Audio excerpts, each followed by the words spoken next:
So it is a factory boat straight from the manufacturer. Can't touch the boat, can't touch the motor, straight from Mercury, and you got to have Mercury propellers. Oh, Key West is awesome. It's a great place, great town, great people, everything about it's great. So what you got to do is you got to think of where you're going to have the most in the strait.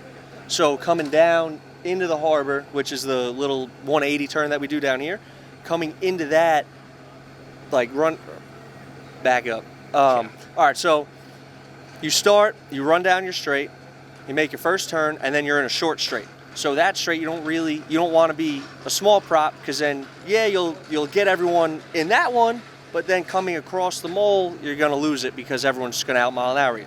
Yeah. So you got the two big straights that are usually pretty flat. The far straight usually gets pretty bumpy towards the middle and end of it, and then the front straight towards the mole is more bumpy in the beginning. That's really it, and then it's flat. So bigger's always a little better. Did you guys get any hang time today? Oh, yeah. And what's that like?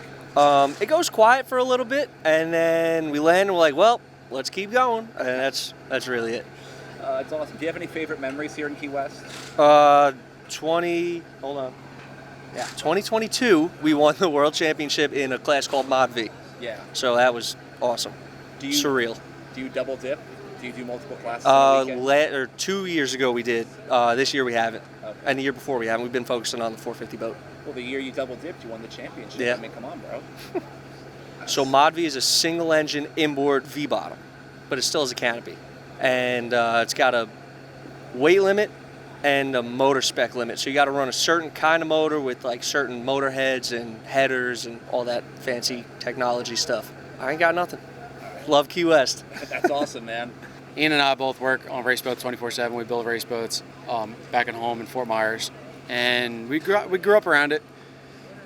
My dad's raced for 35 years, 40 years, and he was blessed enough to race around the world, and he shares all of everything he knows with Ian and I, and then we took that and moved to Florida and kind of did our own thing and teamed up with Sean Sorrente Racing, and we became one big happy family. And then now we teamed up with 151 Express a couple of years ago, won a world championship, won a few races here and there, and now we're in a 450 stock boat. So yeah, dream come true. I mean, we get to race with our best friends, so things are good. Things are good for sure. Key West is the most historic boat race for not only me, but for a lot of people here.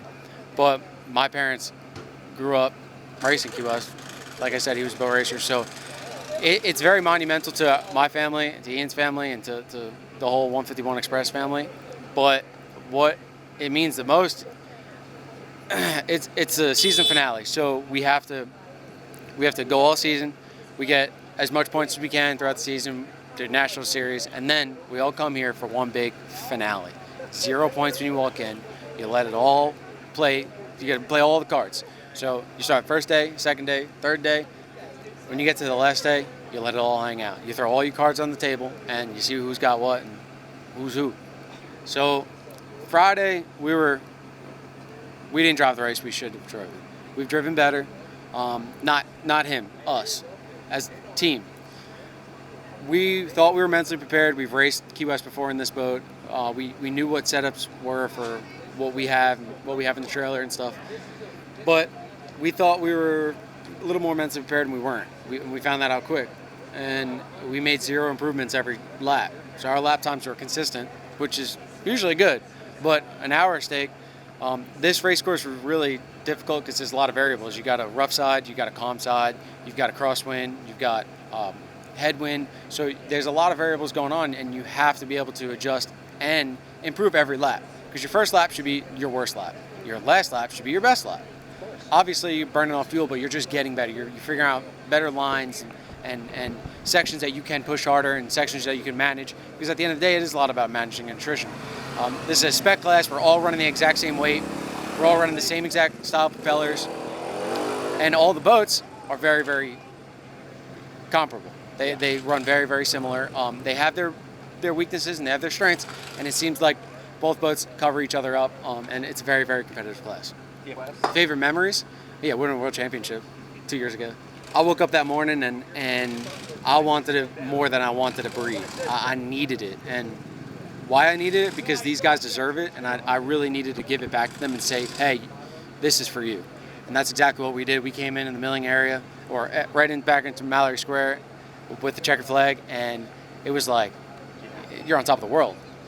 And then we stood up on top of the stage and popped a bottle of champagne, and you felt like this is what it's all about. This is what you do it for. You try so hard, but the reality is we don't just do it for winning. We do it because we love what we do. We love who we do it with, and we're very fortunate for all of that. All right. When you popped that champagne, were you very humble, or did you spray some?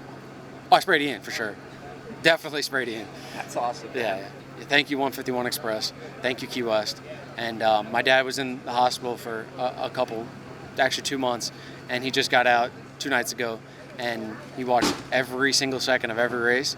And I just hope he gets a full recovery, and I get to go home and see him tomorrow.